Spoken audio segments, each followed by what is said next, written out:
नमस्कार, मैं डॉक्टर राकेश पाठक। बुलडोज़र को लेकर देश में छिड़ा हुआ बवाल थमने का नाम नहीं ले रहा।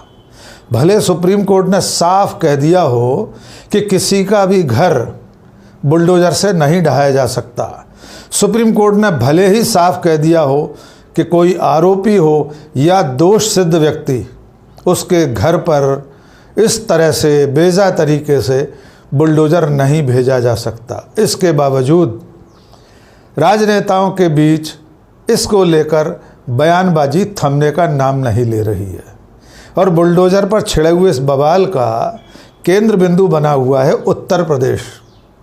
वहाँ पर मुख्यमंत्री योगी आदित्यनाथ और विपक्ष के नेता समाजवादी पार्टी के राष्ट्रीय अध्यक्ष अखिलेश यादव के बीच ज़ुबानी जंग तेज हो गई है। दोनों एक दूसरे के ऊपर बुलडोज़र लेकर, अपना ज़ुबानी बुलडोज़र लेकर चढ़ाई पर उतर आए हैं। आइए आपको सिलसिलेवार बताते हैं। आप सबको याद है कि मध्य प्रदेश के छतरपुर में पुलिस पर हमले के आरोपी एक व्यक्ति के घर पर शासन ने बुलडोज़र भेज दिया था। शासन प्रशासन की इस कार्रवाई में हाजी शहजाद अली नाम के व्यक्ति का करोड़ों रुपए का घर ज़मीन में मिला दिया गया था। इस मामले की गूंज पूरे देश में हुई और मामला सुप्रीम कोर्ट तक पहुंचा। जमीयत उल उलेमाए हिंद और वृंदा करात के साथ कुछ सामाजिक संगठनों ने सुप्रीम कोर्ट से गुहार लगाई थी। 2 सितंबर को सुप्रीम कोर्ट ने पहली ही सुनवाई में साफ साफ निर्देश दे दिया कि किसी भी आरोपी या दोष सिद्ध अपराधी के घर को, उसकी संपत्ति को बुलडोज़र से नष्ट नहीं किया जा सकता। तब से 1-2 दिन सन्नाटा रहा, लेकिन फिर बुलडोज़र एक बार फिर मुख्य चर्चा का विषय बन गया है। इसकी शुरुआत की उत्तर प्रदेश के दिग्गज नेता समाजवादी पार्टी के राष्ट्रीय अध्यक्ष अखिलेश यादव ने। उन्होंने पहले तो ये बयान दिया, जब सुप्रीम कोर्ट का फैसला आया था तो उन्होंने कहा था कि अन्याय के बुलडोज़र से न्याय का तराजू बड़ा होता है। उन्होंने सुप्रीम कोर्ट के उस दिशा निर्देश का स्वागत किया था जिसमें सुप्रीम कोर्ट ने कहा था कि किसी का भी घर बुलडोज़र से नहीं ढहाया जा सकता। इसके बारे में सुप्रीम कोर्ट जल्दी ही कोई दिशा निर्देश बनाएगा, गाइडलाइन बनाएगा। अखिलेश यादव ने इसके बाद एक बयान और दे दिया। लखनऊ में वे अपनी पार्टी के कार्यकर्ताओं और नेताओं की एक बैठक को संबोधित कर रहे थे। उसमें अखिलेश यादव ने कहा कि 2027 में उत्तर प्रदेश से भारतीय जनता पार्टी का सफाया हो जाएगा। इसके बाद पूरे प्रदेश के बुलडोज़रों का रुख गोरखपुर की तरफ मोड़ दिया जाएगा। गोरखपुर यानी योगी आदित्यनाथ का अपना गृह क्षेत्र, उनका अपना इलाका। यानी अखिलेश यादव सुप्रीम कोर्ट की उस हिदायत के बावजूद बुलडोज़र के उपयोग की बात कर रहे थे। जाहिर है अखिलेश यादव के इस बयान के बाद इसका तीखा जवाब योगी आदित्यनाथ की तरफ से आना ही था। योगी आदित्यनाथ ने एक कार्यक्रम में कहा कि बुलडोज़र पर हर व्यक्ति के हाथ फिट नहीं हो सकते, इसके लिए दिल और दिमाग चाहिए, क्षमता और दृढ़ प्रतिज्ञा, यानी बुलडोज़र जैसी क्षमता और दृढ़ प्रतिज्ञा के साथ ही बुलडोज़र को चलाया जा सकता है।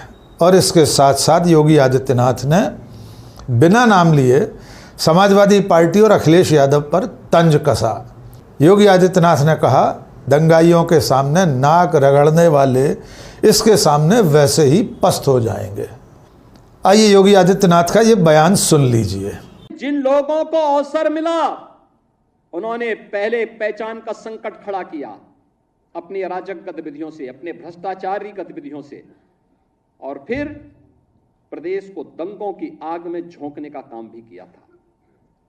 प्रदेश के शांतिपूर्ण और सौहार्दपूर्ण माहौल को आपस में ही लड़ाने का काम किया। पहले जाति जाति को लड़ाया, फिर वर्ग, मत और मजहबों को आपस में ही भिड़ाने का काम किया। महीनों दंगों की आग में झुलसता रहा उत्तर प्रदेश। तो उत्तर प्रदेश जब शांति और सौहार्द नहीं रहेगा, कोई निवेश क्यों करेगा? विकास कैसे हो पाएगा? पहचान का संकट खड़ा होगा, हर तबके का व्यक्ति तबाह होगा। और आज ये लोग फिर से अपना रंग और रोगन बदल करके फिर नए रूप में आपके सामने प्रदेश की जनता को गुमराह करने के लिए फिर से आना चाहते हैं। बुलडोजर पे हर एक व्यक्ति के हाथ नहीं फिट हो सकते,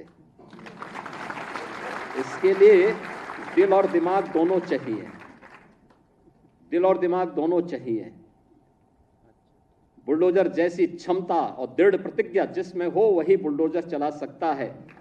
दंगाइयों के सामने नाक रगड़ने वाले लोग बुलडोजर के सामने वैसे ही पस्त हो जाएंगे। और इसीलिए मैं आप सबसे कहना चाहता हूं कि प्रदेश सरकार ने जो प्रक्रिया अपनाई है पारदर्शी तरीके से, अपेक्षा भी हम यही रखते हैं। जनता से जुड़े हुए कोई भी कार्य कोई देर नहीं होनी चाहिए। ईज ऑफ लिविंग के लक्ष्य को प्राप्त करना, ईज ऑफ डूइंग बिजनेस जब हम लोग आए थे, यानी व्यवसाय की सुगमता जब हम लोग आए थे 17 में 14वें नंबर पर उत्तर प्रदेश था। आज हम अचीवर स्टेट हैं। 1 और 2 की लड़ाई में उत्तर प्रदेश आज आगे बढ़ रहा है, तेजी के साथ आगे बढ़ रहा है।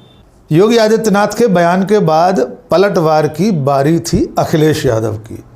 अखिलेश यादव ने सबसे पहले एक बयान दिया। उन्होंने कहा कि बुलडोजर में दिमाग नहीं होता है, वो सिर्फ स्टीयरिंग से चलता है।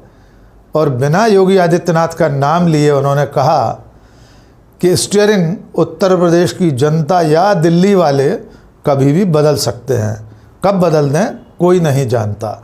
यानी वे योगी आदित्यनाथ के लिए कह रहे हैं कि उन्हें या तो उत्तर प्रदेश की जनता अगले चुनाव में बदल देगी या दिल्ली वाले यानी मोदी और शाह उन्हें कुर्सी से हटा देंगे। यूपी की सरकार का जो स्टीयरिंग योगी के हाथ में है वो बदल दिया जाएगा। इसके बाद अखिलेश यादव ने ट्वीट किया। अखिलेश यादव ने लिखा, अगर आप और आपका बुलडोज़र इतना ही सफल है तो अलग पार्टी बनाकर बुलडोज़र चुनाव चिन्ह लेकर चुनाव लड़ जाइए। बिना नाम लिए योगी आदित्यनाथ से वे कह रहे हैं कि आप बुलडोज़र चुनाव चिन्ह ले लीजिए, अलग पार्टी बना लीजिए और चुनाव लड़ जाइए। आगे लिखते हैं, आपका भ्रम भी टूट जाएगा और घमंड भी। वैसे भी आपके जो हालात हैं उसमें आप भाजपा में होते हुए भी नहीं के बराबर हैं। यानी योगी आदित्यनाथ से वे कह रहे हैं कि आप बीजेपी में हैं भी और नहीं भी हैं, ऐसे हालात हैं आपके। तो अखिलेश यादव कह रहे हैं वैसे भी आपके जो हालात हैं उसमें आप भाजपा में होते हुए भी नहीं के बराबर हैं। अलग पार्टी तो आपको आज नहीं तो कल बनानी ही पड़ेगी। तो कुल मिलाकर सुप्रीम कोर्ट के साफ दिशा निर्देश के बावजूद बुलडोजर के इस्तेमाल पर योगी आदित्यनाथ और अखिलेश यादव बयानबाजी करने से बाज नहीं आ रहे हैं। और इस बीच में जो दूसरे राज्य हैं जहां पर बहुत तेज़ी से बुलडोजर चला था, उनमें एक राज्य है मध्य प्रदेश। मध्य प्रदेश के मुख्यमंत्री डॉक्टर मोहन यादव ने शपथ लेने के बाद चंद घंटों के भीतर मारपीट के 3 आरोपियों के घर मध्य प्रदेश की राजधानी भोपाल में बुलडोजर से ढहा दिए थे।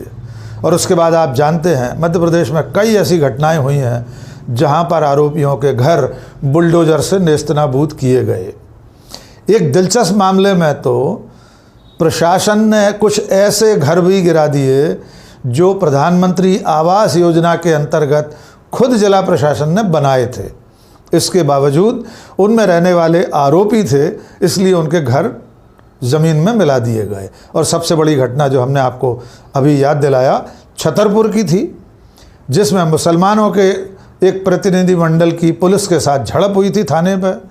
पुलिस के ऊपर पथराव हुआ था, 3 लोग घायल हुए थे और उसका मुख्य आरोपी बनाया गया था हाजी शहजाद अली को, और उनका करोड़ों रुपए का घर मिट्टी में मिला दिया गया था।